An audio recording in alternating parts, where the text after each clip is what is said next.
Everybody, and welcome to the Wait, What Are We Talking About podcast, episode 117. My name is Bret, aka Enigma9011, and you can catch this podcast live over on twitch.tv/Enigma9011 every Sunday at 8 p.m. Eastern. You can join the chat if you're a subscriber over there. We'd love to have you in on the conversation. If you can't catch it live, that's A-OK. You can go over to YouTube and podcast services the very next week, where it's broken out topic by topic and put as one big video and MP3 for your amusement on the following Friday. Last but not least, hashtag ad merch store. Get all of your swag over there, t-shirts, cups, backpacks, and more. Rep the brand, and we would love you for it. So yes, we're back for another podcast this week. As you can hear, Moose is on the side as always, filling in with his commentary and comments about whatever else is going on in the world. I don't know. We're flying solo. Only two topics today, because honestly, I'm not going to lie, had a tough time figuring out what I wanted to talk about today.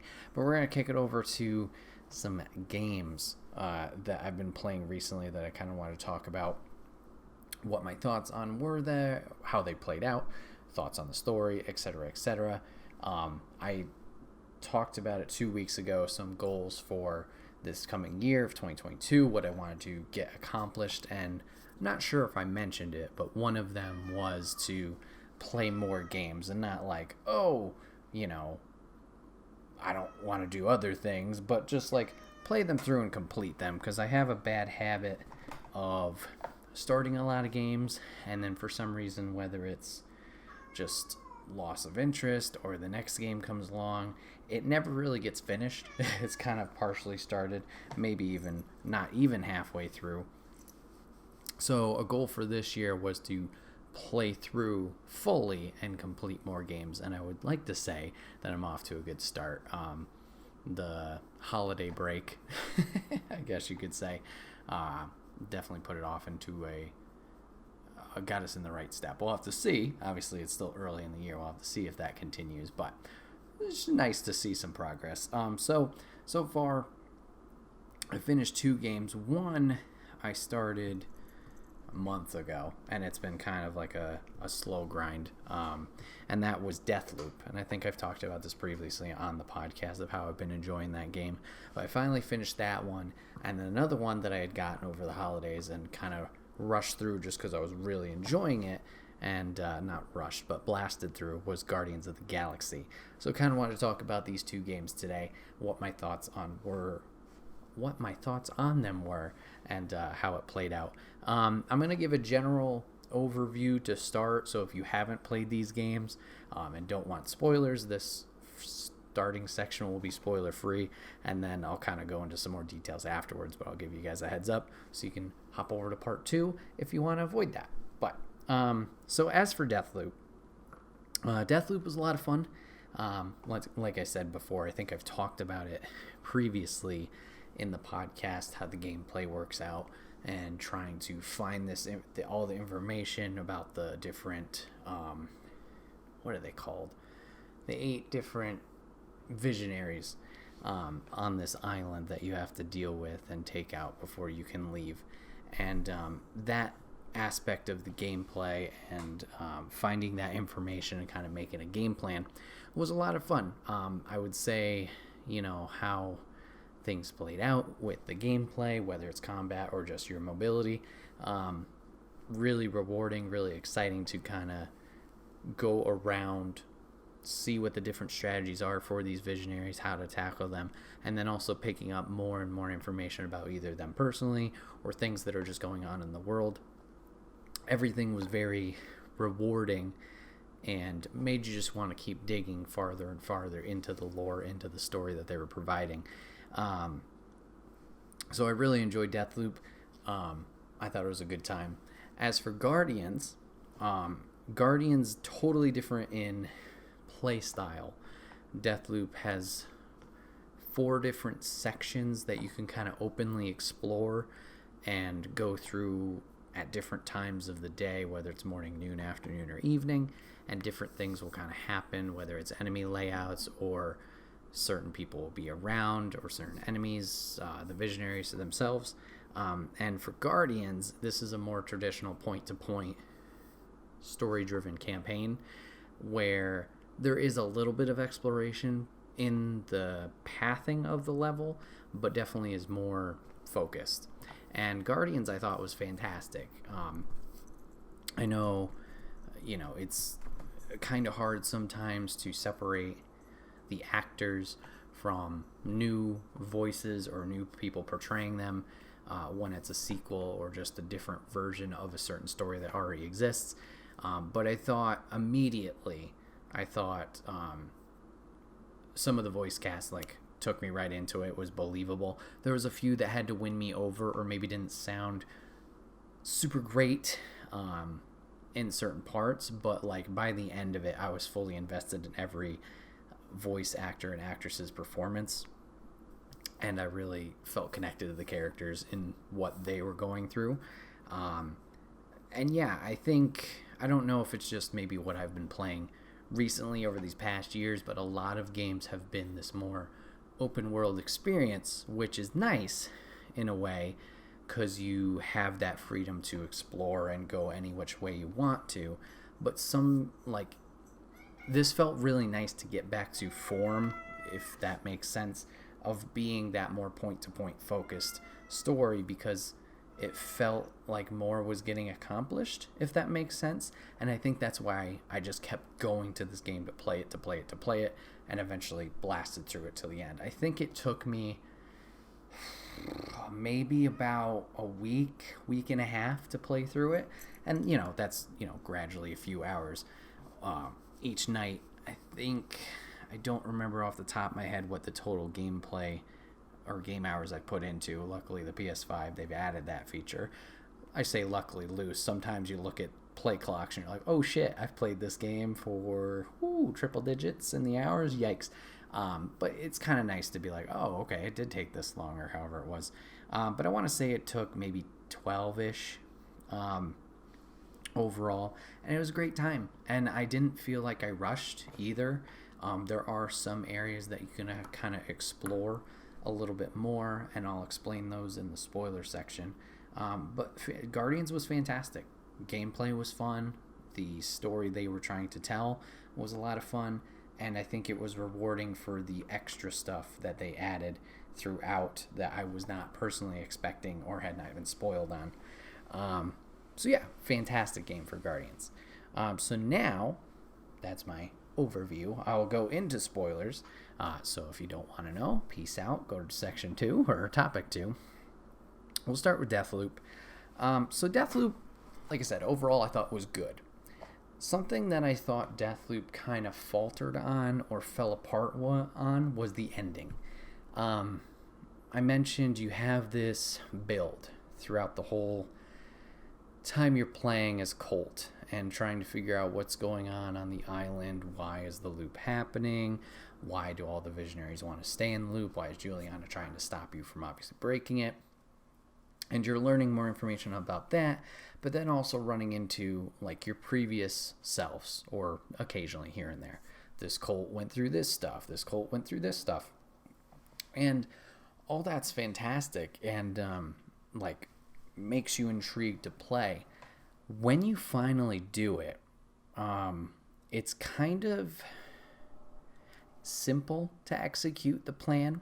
And maybe it was just because I knew exactly what steps to take, and I don't know, it didn't provide too much of a challenge, I felt, which wasn't a bad thing, but I felt like I was able to go point to point to point to point and be able to succeed. It took me 2 attempts to eliminate all the visionaries in the one go, in the one day, like you're supposed to. And the only reason that I failed the first time was because of a glitch or a bug. So at the end of each section, when you're ready to leave, you access a keypad terminal, you unlock a door, and you're able to go into a HUD or overlay menu and go to the next section. Well, I was trying to escape, and I had gotten into an altercation with an enemy at the same time, and I got stuck in there, but I couldn't access the door, and I couldn't leave the code to fight this person, so I ended up dying. So I failed. But other than that, yeah, it wasn't too bad. It was, you had your plan in play, which you got all the information for through the gameplay, which was satisfying and exciting. Figuring out how to line up all these targets so you could get them all during the day. So that was fun. That was satisfying. Get the plan, execute the plan. Great. So we eliminate the 7, and then we got to fly over to where Juliana is stationed. She's on the station that causes the loop or runs the loop, whatever. So you get over to her. You have a little discussion with her where she's trying to kind of tempt you to keep the loop going. She can show you stuff about the loop and how it works or why it works or what's the point, blah, blah, blah. And throughout the game, you can kind of see dialogue floating around the map of like past Colt's experiences, like, hey, be careful of this, or just side-eye comments like, this guy's an asshole, whatever it is. And while she's trying to tempt you, you see these conversation bubble comes up where it's like, she's lying to you, don't fall for it, execute the plan, blah, blah, blah, blah, whatever. And, so she does that, and then she offers you a pistol, and she has one as well. And you're pointing the pistol at her, she's pointing the pistol at you, and she says, okay, at 3, we're going to pull these, and that will reset the loop. And you're like, okay. So she counts down. I'm going to break this loop. I shoot at 3. She doesn't pull her trigger at 3. And Colt's like, well, what the hell? She didn't do it. He feels a little guilty. And then you get an option. You're technically a visionary, as you learn in this story, and kind of helped establish the loop. So you need to take your own life. Now, because everybody else is dead, this should break the loop. So you get an option. You either sit in the chair that was, where they had the conversation, and kind of wait for the loop to naturally repeat at the end of the day, because you didn't die, so the loop will not break because all the visionaries have not been eliminated. Or you can jump off the platform, killing yourself, making all the visionaries dead in that loop, resetting time and proceeding forward. So me, that's my objective. I run, jump off, kill myself. Okay, cool.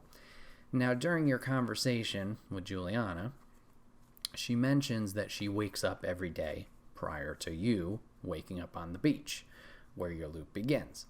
She says if she really wanted to, she could just be on the beach before, when you wake up, blast you, and make it all be done. Make it, finish it, end it. So I jump off, I kill myself, loop's broken. Great, mission accomplished. I wake up the next day. Time is different. It's like later in the afternoon. I can see the loop has been broken. As I wake up, Juliana is over top of me with her gun aimed at my head. Fuck. She says she is struggling with herself, gets frustrated, and walks away. Now, in the story, we learned that Juliana is our daughter, so I don't know if this is a familial, thing that's getting in her way of doing this, but she leaves. And Colt says, okay, so now where do we go from here? And the game ends. Right there. I get it. We broke the loop. All satisfying. Hey, hooray, we did the plan. But, I don't know if this is just a big setup for Deathloop 2, if that's even a plan. It just seemed very underwhelming of a finish, of an end. And it honestly took away from the game, because, everything else was great. Like I said, I loved finding all the information, discovering the different lore of the world, the visionaries, their plans, making the execution plan to get this to go all the way through. That was great. That was really cool. I enjoyed that process. But then when it got to the result, it just petered out and fell flat. And kind of sucked, to be honest. So now, finishing it, I can see why maybe this wasn't Game of the Year category for Game Awards specifically. Yeah, it's just unfortunate. It had so much going for it, and then just at the end, just whoop, okay, it's done. Does this discourage me from playing it again? No. Like, there's a lot of trophies, which I do plan on chasing after, that are kind of like complete a run doing this thing, or just complete a section of the day without getting spotted, or doing it this way. I'd like to try it.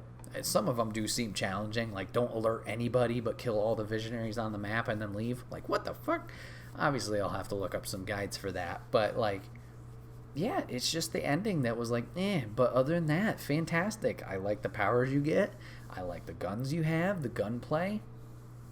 It's just, I don't know, that ending.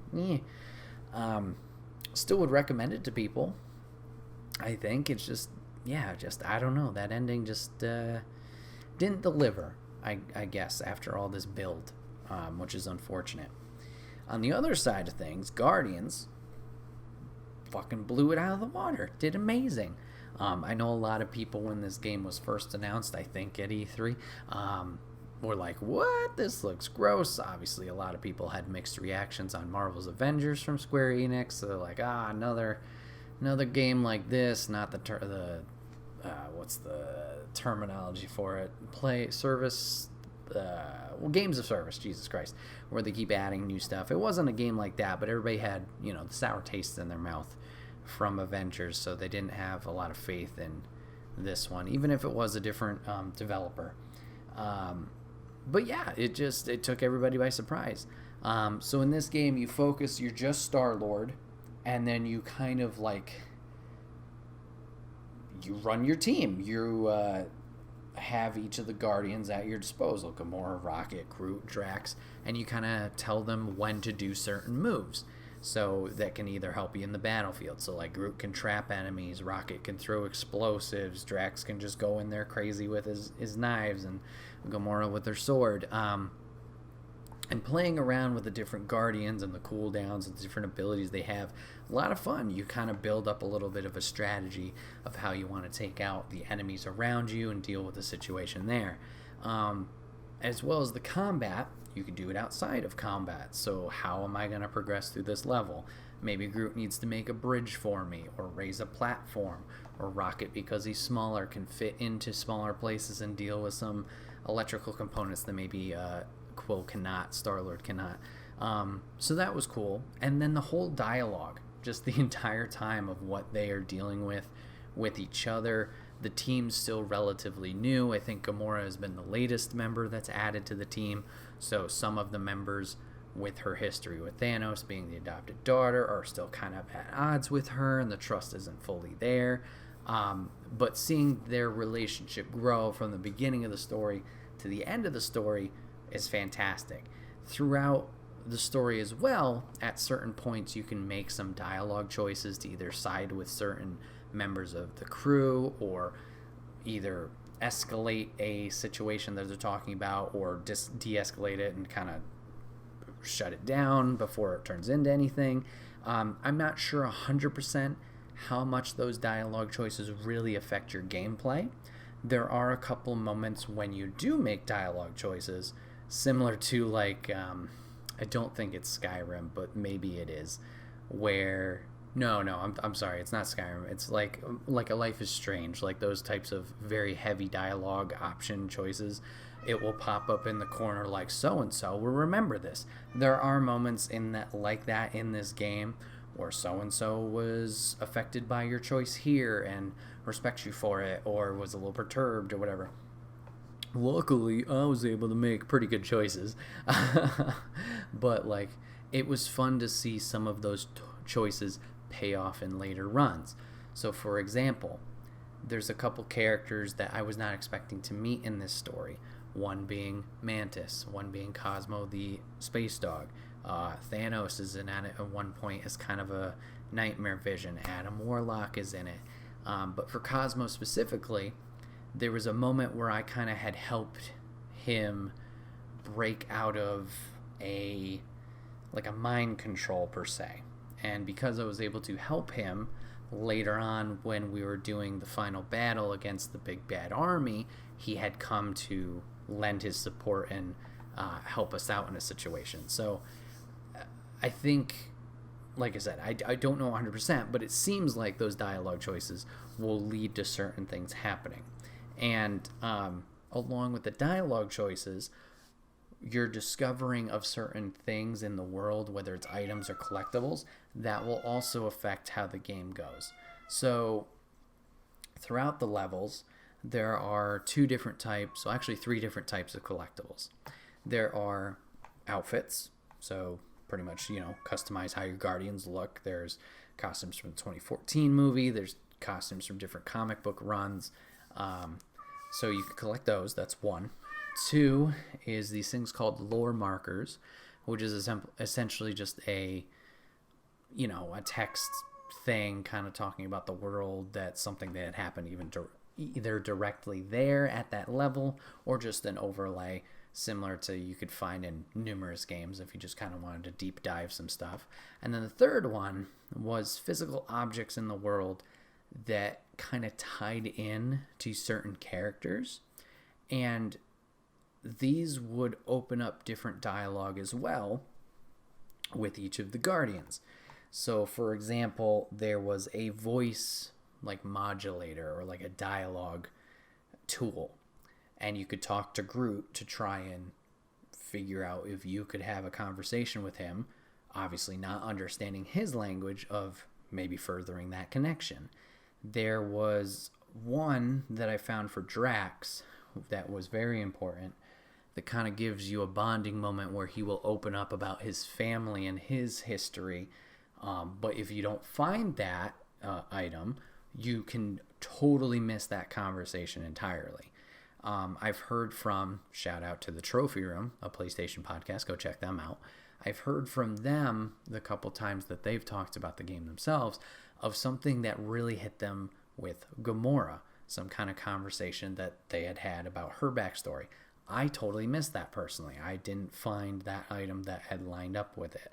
I'm looking forward to going back and trying to find it again, probably for trophies, but still finding these items and these collectibles to kind of have that dialogue option with them. And I thought that was cool. Just to kind of, once again, it gives you like that little bit extra on top of, the gameplay that they provide, to kind of feel connected in the world and get more out of it. And it's very rewarding. So I mentioned the different characters that we will eventually run into. Mantis, Cosmo, Thanos, Adam Warlock. Fun surprises of the characters, and they're all pretty important. I think Thanos is probably the least, just because it's like a illusion or a vision that you'll fight in one certain specific area of the level. But Mantis comes into play quite a bit, a few times in this story, and she's actually interesting. No offense to the MCU Mantis, but she's kind of spacey. This one is she's spacey in a different way. Like, this one's very comedic, and like she can see different timelines that happened or have happened or will happen. So she's like, oh, I'm not sure if this is the time you make it or not.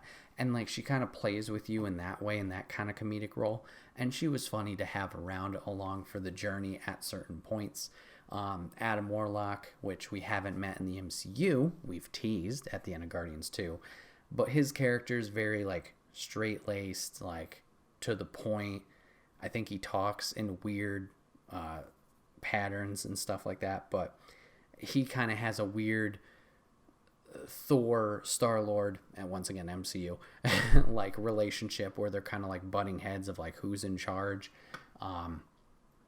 and that was a fun surprise. Totally didn't expect to see him in this story. But then, as well as the characters, I talked about the conversation with Drax. There's one area where it opens up a little bit more before you dive into the level, and you can kind of explore, and that's Nowhere. If you've watched the movies, Nowhere's this giant, like, robot head that a civilization has lived or decided to move into and mine out certain materials. But in Nowhere, there's all these different, like, bars and stores, and the collector is there with all of his collection. And I ran into one altercation with a character where I was able to kind of ease the situation there and get a ticket into the collector's emporium. So I was able to go explore there, and I was like, oh, cool, this will be great. And inside the collector's spot is pretty much just like Easter egg central and just like a reward for people who have, gotten into the comics and, spent their time invested in there. So there was a lot of fun references. There was references about Thor and his frog form. There was something Doctor Strange related. There was something for Yondu in there. And that's another thing. Like, Yondu is name dropped so much. Unfortunately, he doesn't fly in for this story at any point. But yeah, it was just a fun, like I said, rewarding thing to see in the game that I didn't expect, in Nowhere to explore and go through that. But yeah, fantastic story overall, dealing with this totally new villain I had no idea about, and it becomes this big grand thing with just how the power works for them and how the mind manipulation works for them. One thing I will say, and this could have been just my personal experience, I did run into quite a few bugs. There was a few times where maybe I got stuck into something and had to do a reset, or just dialogue seemed to stop at certain points. So that was a little like, rough, but other than that, fantastic game. Highly recommend it for anybody who obviously is into the comics or the Marvel Universe as it is.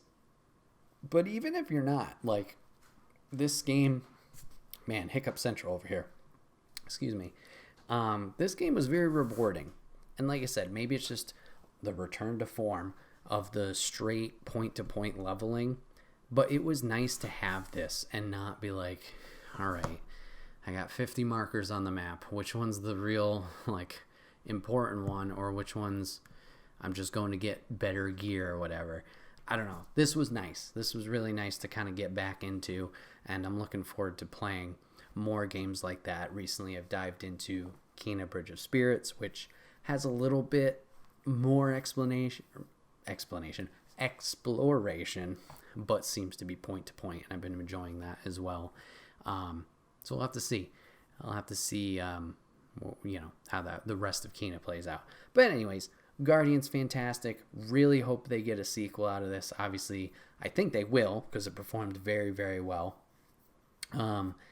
It doesn't lean or tease into anything specifically at the end. It's just more of like, team's all good, we've expanded a little bit, and we're all feeling great. It doesn't hint at anybody specific, so if that is the end, satisfying end, and then obviously if they go somewhere from here, it's open enough that they could do that. So great time. So yeah, just wanted to talk about those two games that I had finished recently.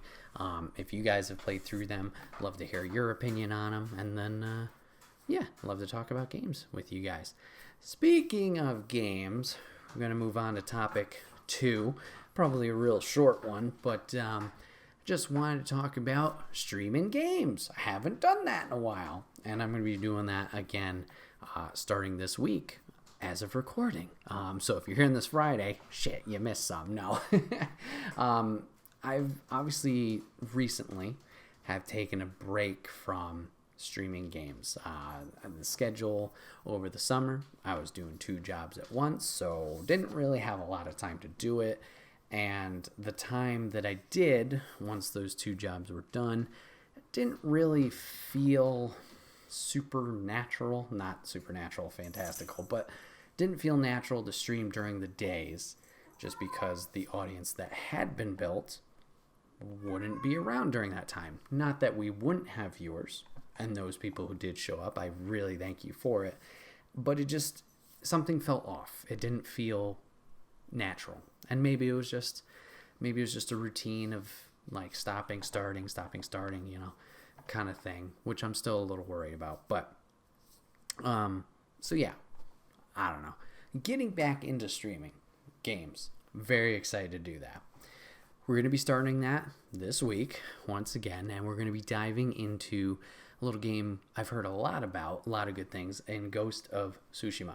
Tsushima, however you say it. Contrary to first topic, big open world, I think. So that'll be interesting to tackle. But I've heard a lot of great things about this game. I think it was Game of the Year contender, not last year, but the previous year, towards the end of the PlayStation 4's life cycle.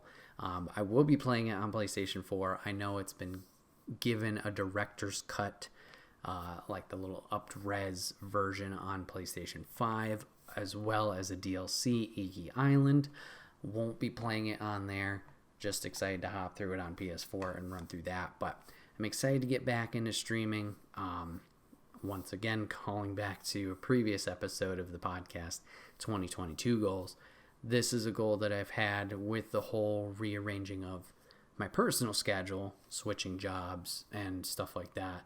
This will allow, the changing of schedule will allow me to get back to the time slot that I had before and hopefully go from there.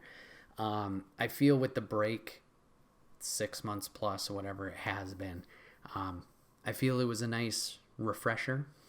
There were some streams where it wasn't bad while I was doing it, but there was other times like I was getting in my head a lot of like, oh, this isn't performing well, nothing's really happening growth-wise of the channel, and I'd like to say the break helped me with that, kind of level out those things.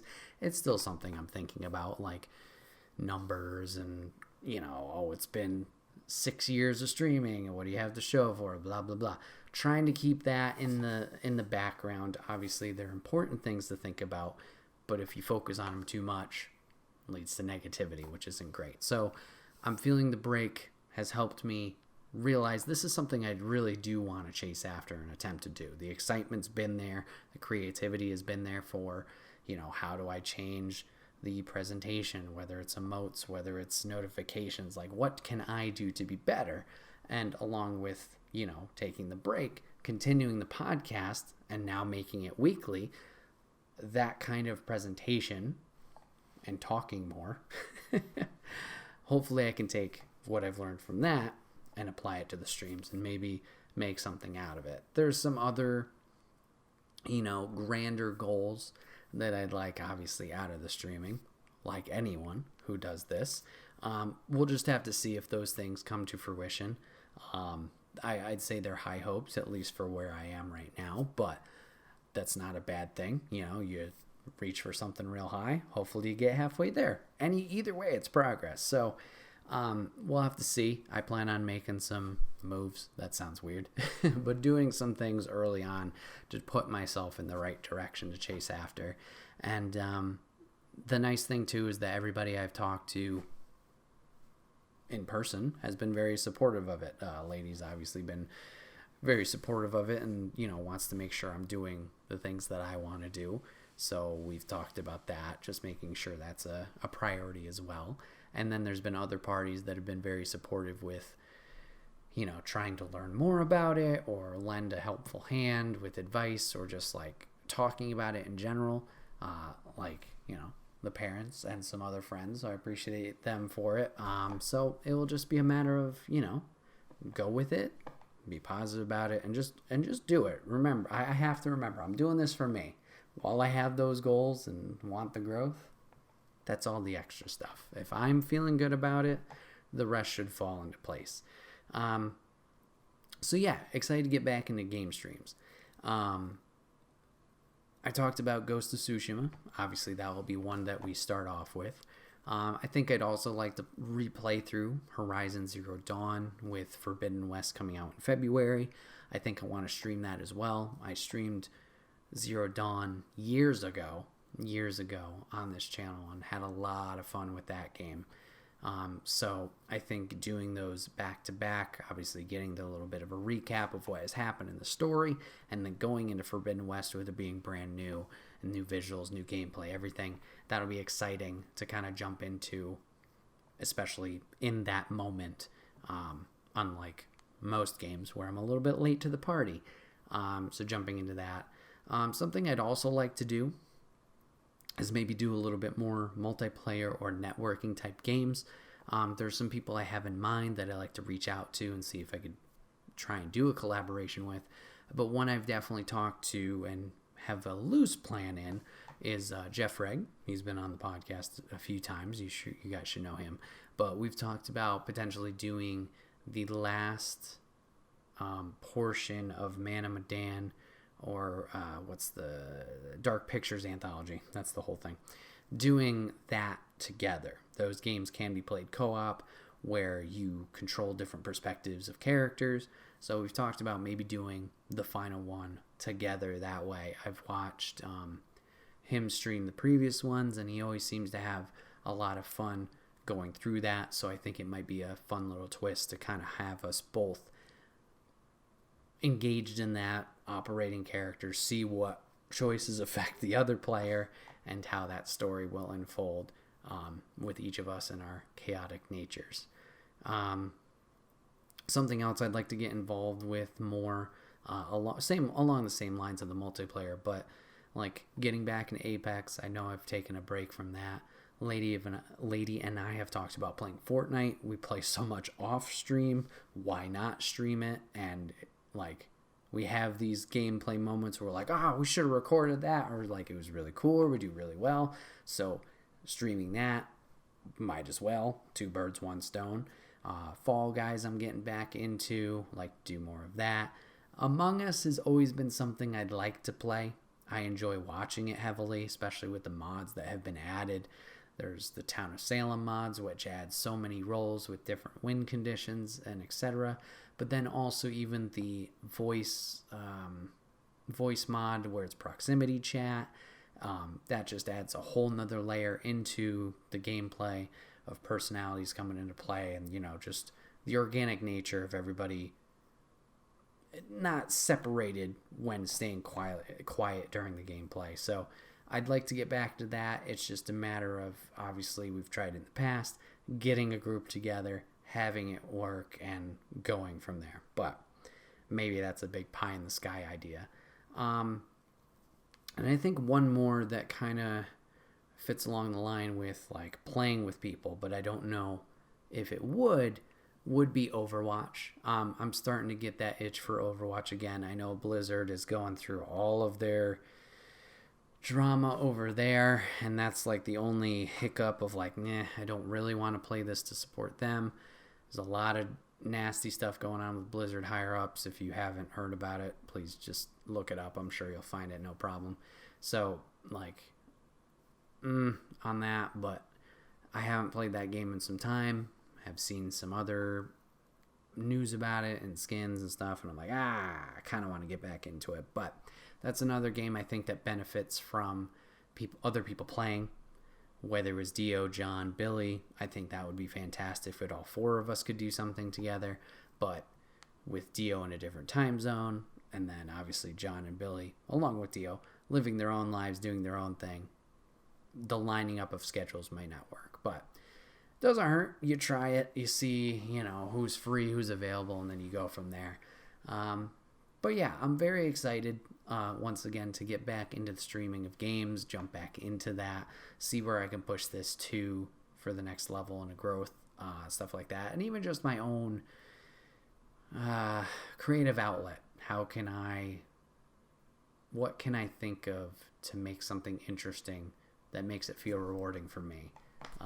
Obviously doing these podcasts and stuff like that, that's a part of it, and it's just okay, what else can I do, what else can I improve on and create? So looking forward to that. I hope you guys are too. If you guys are ever interested in what the schedule is for streaming, we do have our Discord page if you want to join it over there.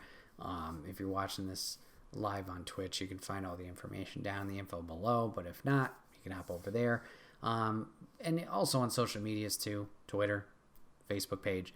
I post the schedules weekly over there, so you can check that out, or on Twitch directly. You just check it out in the little schedule tab.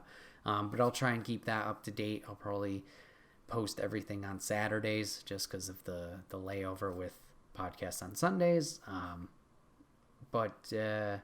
Yeah, looking forward to getting back into that. Hope you guys are too. Hopefully I'll see you guys there and we can have some fun conversations while watching me do poorly at games or whatever it is. But yeah, I appreciate you guys hanging out today for the podcast, because this has been another episode of the Wait, What Are We Talking About podcast. My name is Bret, aka Enigma9011, and you can catch this podcast live over on twitch.tv/Enigma9011, and you can join in the chat. If you're a subscriber over there, it's live every Sunday at 8 p.m. Eastern. If you can't catch it live, that's A-OK. It's broken out topic by topic and put as one big video and MP3 on the following Friday on YouTube and podcast services. And last but not least, hashtag add merch store. Get all of your swag over there. T-shirts, cups, backpacks, and more. Rep the brand. Support us, and we will love you for it. I appreciate you guys hanging out today, giving this a watch or giving it a listen. Hopefully we'll see you guys on stream over on Twitch. But if not, no worries. I'll see you guys on the next one. Take care.